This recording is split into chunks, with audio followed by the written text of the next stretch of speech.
Les injecteurs sont alimentés en carburant par des tuyaux haute pression venant de la rampe d'injection. Au moment de l'injection, l'aiguille de l'injecteur se soulève, permettant le passage du carburant vers la buse. Le nombre et la disposition des trous dans la buse varient en fonction des systèmes. La lubrification des pièces mobiles s'effectue par le passage d'une très faible quantité de gazole vers le circuit de retour. Attention, il est interdit de démonter un injecteur. Il existe différents types d'injecteurs, néanmoins, leur principe de fonctionnement reste identique. L'injecteur est alimenté en carburant sous pression. La pression de carburant en A et en B est identique. Le ressort maintient l'injecteur fermé. Cliquez sur l'interrupteur pour alimenter l'injecteur électriquement. L'électroaimant est alimenté. L'électroaimant ouvre une valve de décharge qui libère le passage du carburant vers le circuit de retour. La pression de carburant en A chute. La pression de carburant en B reste identique. Le déséquilibre de pression repousse l'aiguille de l'injecteur. Le carburant est pulvérisé. Cliquez sur l'interrupteur pour couper l'alimentation électrique. L'électroaimant n'est plus alimenté, la valve de décharge se referme.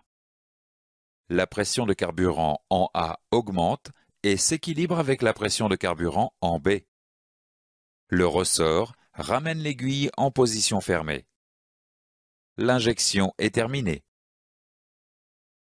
Vous pouvez cliquer sur l'interrupteur pour ouvrir et fermer l'interrupteur.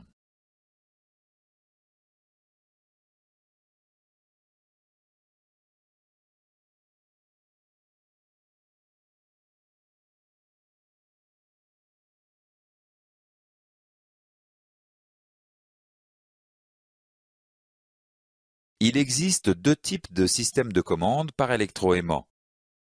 Vous pouvez cliquer sur les deux interrupteurs pour piloter les injecteurs.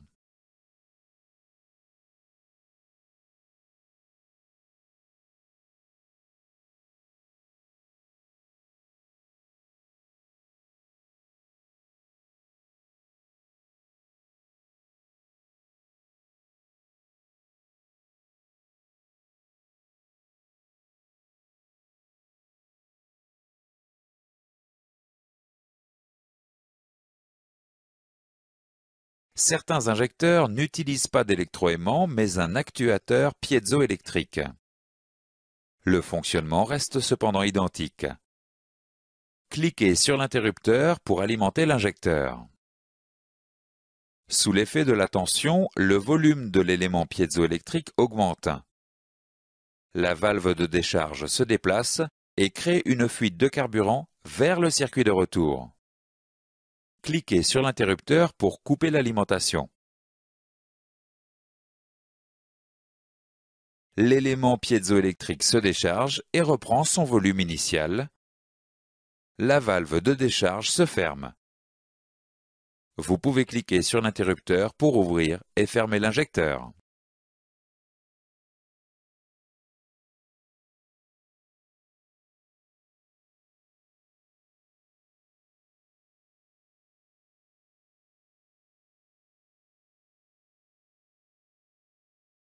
Sur la plupart des systèmes, les injecteurs sont alimentés par le calculateur d'injection.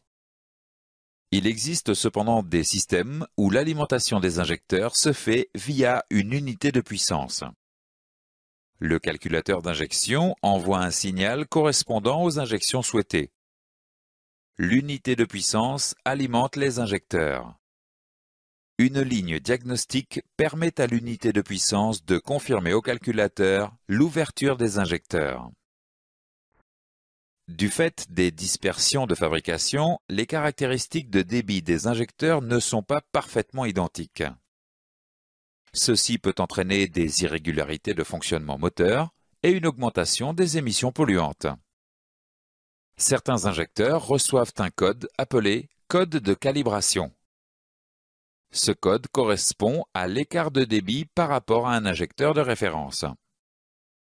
Le code de calibration doit être mémorisé dans le calculateur d'injection à l'aide de l'outil de diagnostic. Le calculateur d'injection corrige le temps d'ouverture de l'injecteur en fonction des codes de calibration. Sur certains systèmes, le code de calibration est remplacé par une résistance électrique placée sur le connecteur de l'injecteur.